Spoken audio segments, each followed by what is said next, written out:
രക്ഷിക്കാനും ശിക്ഷിക്കാനും അധികാരമുള്ള ദേവിയുടെ ഒരു നാന്തകവാണ് ഇവിടെ അകത്ത് മണ്ഡപത്തിൽ എത്തിച്ചു. അതും ഭക്തജനങ്ങൾ കണ്ടു വണങ്ങാം.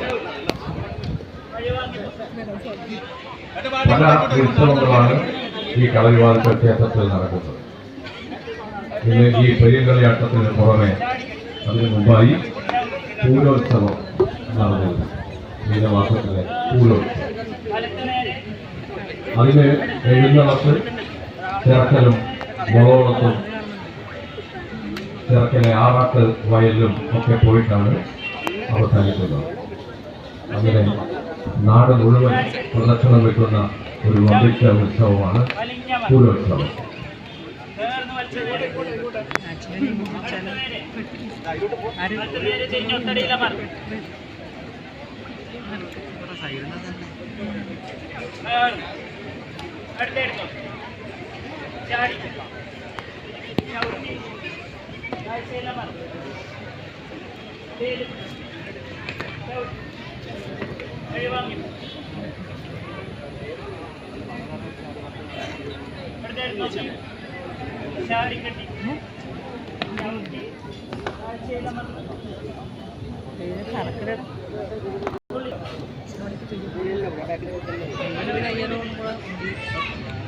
എല്ലാ മേൽപ്പയറ്റും അവസാനിക്കുന്നത് കളരിയിൽ പൂത്തറയുടെ മുന്നിൽ തൊഴുതുകൊണ്ടാണ്. ഇവിടെ കളരിയാൽ ഭഗവതിയുടെ മുന്നിൽ തൊഴുതുകൊണ്ട്